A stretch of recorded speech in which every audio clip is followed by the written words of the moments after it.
quantizada em relação à entropia diferencial por essa expressão aqui.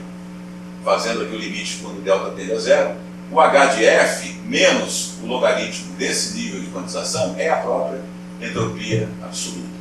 Então, ela é uma entropia relativa a esse nível de quantização delta, certo? E é por isso que ela pode ser negativa, porque o log de delta pode compensar de tal forma que a entropia absoluta vai ser sempre não negativa. Certo? Muito bem. Também posso usar o conceito de divergência de Kueber-Leiter para caracterizar essa expressão aqui.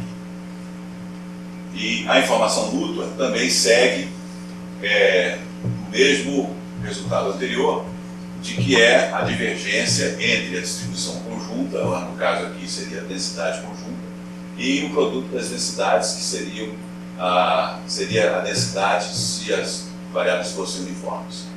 Notem que aquele termo menos log de delta que eu tive aqui antes, quando eu faço a avaliação da entropia da informação mútua, no caso contínuo, esse termo é cancelado, porque eu vou ter esse log de delta também afetando duas entropias, e aí ele vai ser simplesmente cancelado. Ou seja, eu posso ter a informação mútua, vai ser também a entropia diferencial de x mais a entropia diferencial de y menos a entropia diferencial conjunta, e também vou poder usar aquelas outras expressões que eu tinha de h de x menos h de x dado y e vice-versa.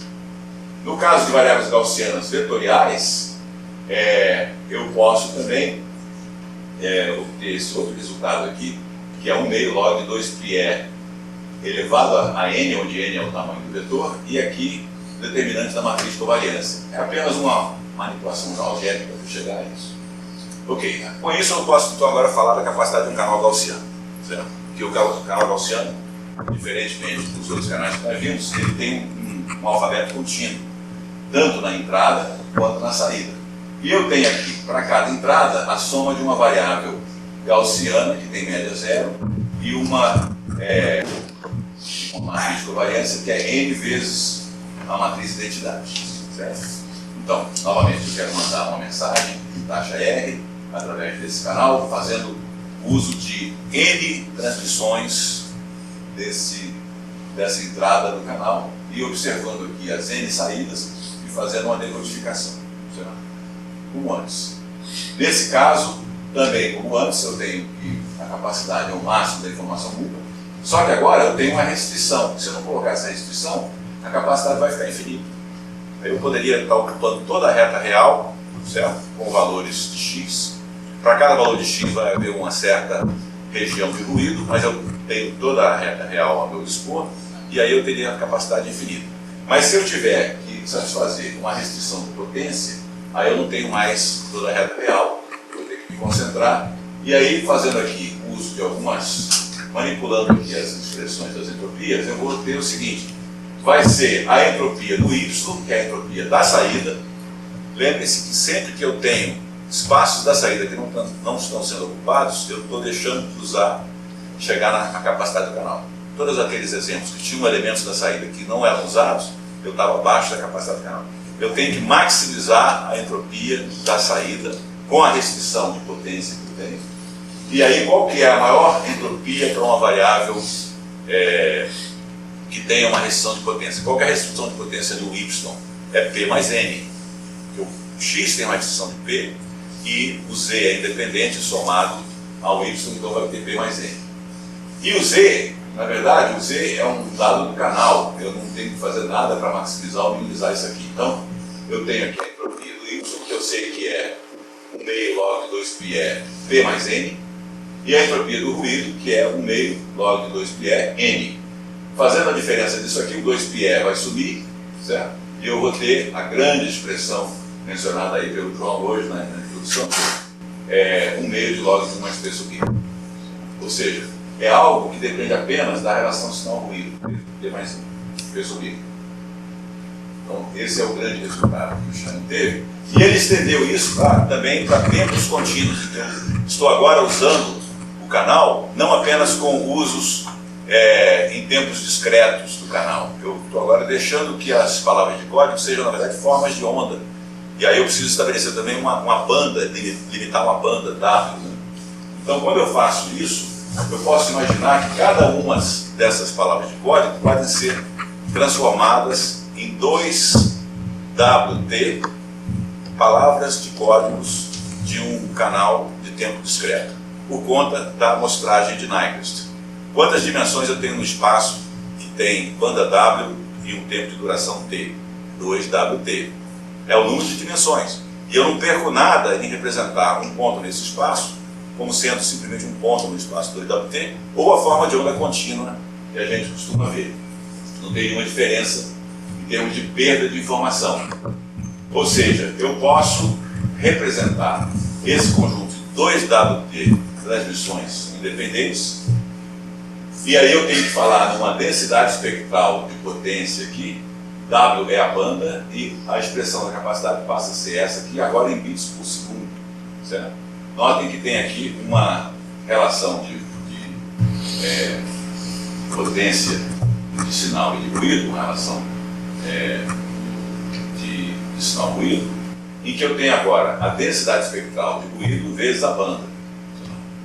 Normalmente a gente expressa aqui N0 sobre 2, mas a banda, como tem a parte positiva e negativa, fica 2W, dá o N0W para a potência do ruído, certo? Vezes o W aqui. Alguém poderia perguntar por que tem meio lá na outra e aqui não tem o meio? Que agora isso aqui está em termos da banda de hertz. Cada hertz tem duas dimensões. Você tem a dimensão em fase e a dimensão em quadratura. Daí que vem aquele fator de meio lá. Muito bem. Então, se nós usarmos isso aí, o que vai acontecer? A capacidade vai ter essa expressão. Se eu permitir que o W vá para infinito, isso aqui não vai para infinito. Por quê? Porque o W está aqui no coeficiente externo do log, mas ele também vai reduzir, aumentar a potência de ruído. Certo? E eu tenho uma potência P que é limitada. Ou seja, se o P for para infinito, a capacidade vai para infinito. Mas se o W for para infinito, ela não vai para infinito e vai convergir para esse valor aqui, que é P sobre N0, log de E na base de cruz. E aí nós também podemos fazer uma mudança aqui da seguinte forma. Em vez de expressar isso aqui como sendo P vezes R, eu posso expressar como sendo a energia de um bit vezes a taxa. Certo? É B vezes R. Quando eu faço isso, eu percebo que tem aqui o EB sobre 0 aparece como uma das expressões, e o R sobre W, ele aparece como uma outra expressão aqui. Se eu fizer aqui essa taxa ser igual ao R, igual à capacidade, eu vou ter também, puxando o dado para aqui para baixo, vai ficar R sobre W. Então eu vou ter duas grandezas aqui participando dessa desigualdade, ou seja, o R sobre W, que naturalmente tem que ser menor do que o C sobre W, que é isso aqui. Eu posso chamar esse C sobre W da eficiência espectral, e chamo dessa letrinha aqui, ó, dessa letrinha Ni aqui, certo? Se eu fizer isso, notem que o R sobre W aparece aqui também, aparece aqui. Aí eu vou ter então essa expressão aqui, ó, simplesmente invertendo a expressão aqui do logaritmo. EB sobre 0 vai ser maior do que 2Ni menos 1 sobre Ni. Essa relação aqui define o chamado limitante de Shannon, que está aqui. Ó. Se eu expressar aqui o Ni e aqui o EB sobre 0, eu tenho o limitante de Shannon que diz o seguinte: se eu quiser uma transmissão com um determinado nível de EB sobre 0, eu vou conseguir transmitir isso até um certo valor de eficiência espectral. Ou, inversamente, se eu estabelecer uma determinada eficiência espectral, quantos bits por segundo por hertz? Notem que o Ni é em bits por segundo, que é a unidade de R, né, de taxa, dividido pela banda que é hertz, bits por segundo por hertz. Parece uma dimensional, como o próprio EB sobre 0. O EB sobre 0 é uma dimensional, né, porque é em joule por joule, e normalmente é expresso em dB. Então esse aqui é o limite de Shannon. Essa aqui é a região, ó. Essa aqui é a região permitida, plausível da natureza. A natureza permite que você transmita nessa região abaixo da curva. Essa região acima da curva é proibida. A teoria de informação tem muito a ver com limites fundamentais. Transições de fase. Isso aqui é uma transição de fase. Aqui está não permitido e aqui é permitido. Lógico, para chegar aqui pertinho, cada vez mais difícil. E se eu não tiver restrições de banda, a banda pode ser qualquer coisa, pode ser uma banda infinita. Isso quer dizer que a eficiência espectral pode ir para 0. Se ela for para 0, eu vou no máximo ter aqui, ó, ou melhor, no mínimo, um EB sobre 0 de menos 1,6 que é o que eu tenho aqui, ó, vai ver sobre 0,069, o log disso, na base 10, vai dar menos 1,6. Ou seja, eu não consigo transmitir informação se o meu sinal estiver abaixo do ruído por esse fator aqui. Mas até esse fator eu consigo transmitir. Eu consigo transmitir informação. Então, em princípio, você poderia estar sinalizando com alguém que está na África, batendo uma prancha de surf na praia em Ubatuba, certo? Energia muito pequena. Vai demorar alguns séculos para você mandar um bit, mas existe um canal, certo? Tudo uma questão de ajuste e de longevidade também.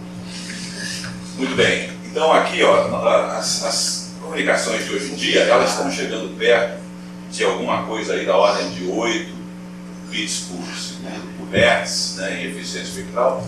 Isso faz com que você tenha que ter uma EV sobre zero da ordem de 15 dB. As comunicações óticas estão caminhando para esses níveis altos aqui de densidade de eficiência espectral.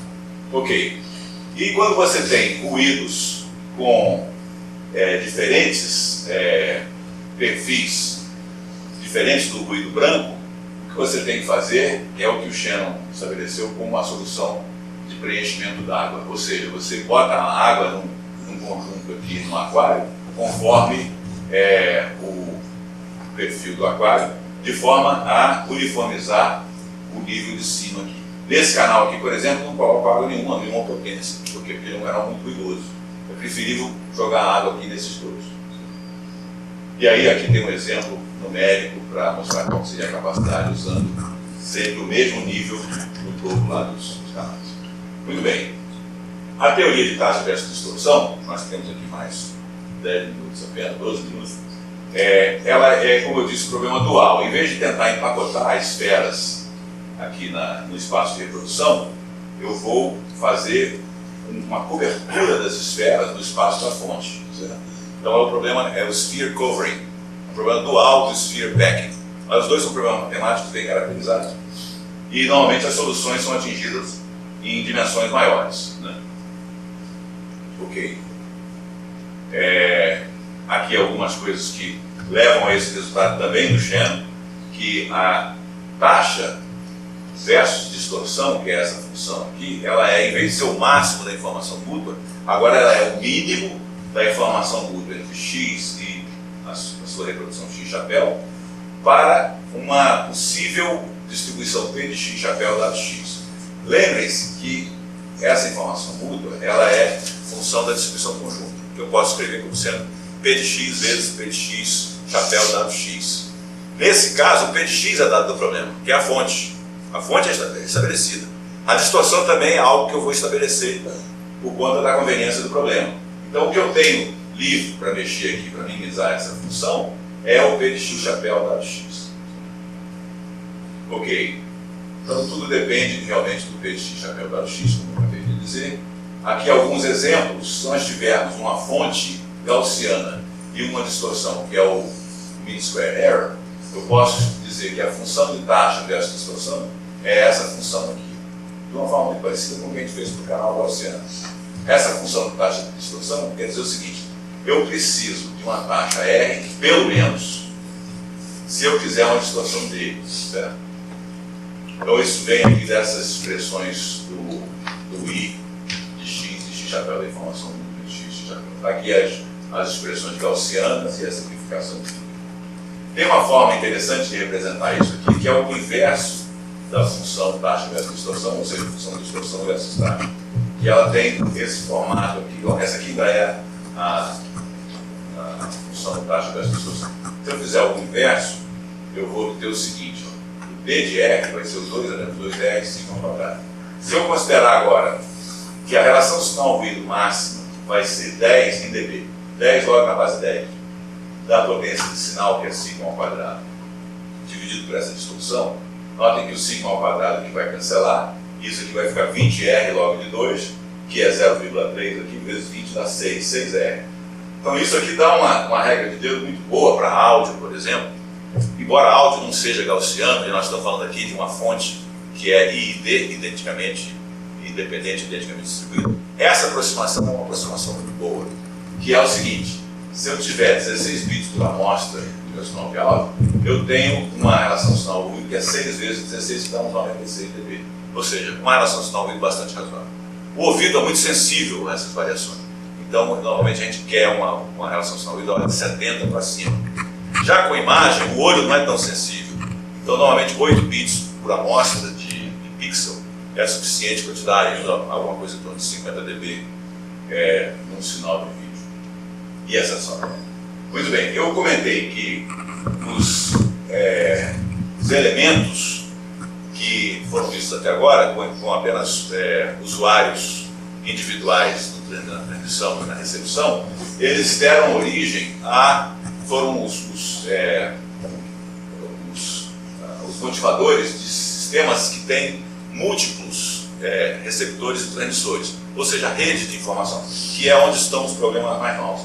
E aí a gente pode pensar em alguns blocos assim, básicos, que são o canal de múltiplo acesso, os MACs, o canal de broadcast, os canais de interferência, os canais de relay ou de retransmissores. E aí, muitos desses, na verdade, todos eles, menos o primeiro, têm ainda seus problemas em aberto. Espaço aí para vocês procurarem assuntos para pesquisa. No caso do canal de múltiplo acesso, a capacidade agora passa a ser uma região de capacidade, porque eu tenho duas taxas, né, R1 e R2, e esses são os pontos que são atingíveis por determinados códigos, né? Eles formam um pentágono, com essas expressões que estão listadas aí. Certo? Eu tenho aqui o modelo do canal X1 e X2, são dois transmissores independentes que estão mandando informação para o mesmo lugar. Isso aqui é um modelo muito simplificado de um canal de celular no uplink, né, no canal ascendente de telefonia celular. Você tem vários móveis aqui e eles estão mandando a informação por uma estação de rádio base que está marcada com Y, com ruído. Né? Então você tem essas possibilidades aqui. E normalmente você vai mandar a informação usando superposição, ou seja, mandando um sinal em cima do outro. Eu tenho aqui o ruído 1. Eu posso mandar uma parcela da minha potência do P1 aqui, alfa P, mando, depois eu coloco aqui a potência do P2 e depois o remanescente da minha potência do P1 que eu coloco aqui em cima. Isso faz com que eu atinja um dos pontos desse pentágono. Se eu conseguir atingir cada um dos pontos do pentágono, eu posso depois fazer uma divisão de tempo, time share, entre um ponto e outro, e ter todos os pontos da linha reta que une esses dois pontos. No caso do canal de broadcast, eu não consigo uma capacidade pentagonal, eu consigo uma capacidade que tem essa curva. Aqui também é usada superposição, eu coloco aqui, embora eu esteja no mesmo transmissor, eu associo potência P disponível a uma potência, uma parcela para o receptor 1, e aqui é o remanescente para o receptor 2. Nesse caso, o modelo é do downlink de um sistema celular. Ou seja, eu tenho aqui a estação de rádio base, que está mandando informação para vários móveis. E a superposição está representada aqui. Eu tenho a potência alfa P e 1 menos alfa P mandando informação para o receptor 1 e o 2. Certo? O melhor deles vai ficar obtendo a informação que vem aqui de baixo. E na medida que eu mexo o alfa de 0 a 1, eu tenho essa curva aqui fazendo a limitação da capacidade, da região de capacidade desse canal. No caso gaussiano, isso é conhecido, mas no caso discreto, é um problema em aberto, a capacidade do canal gaussiano, do canal de broadcast. Canal de interferência. Esse aqui é aberto em todos os sentidos. Canal gaussiano discreto, está tudo em aberto. É um canal realmente que tem resistido aos ataques aí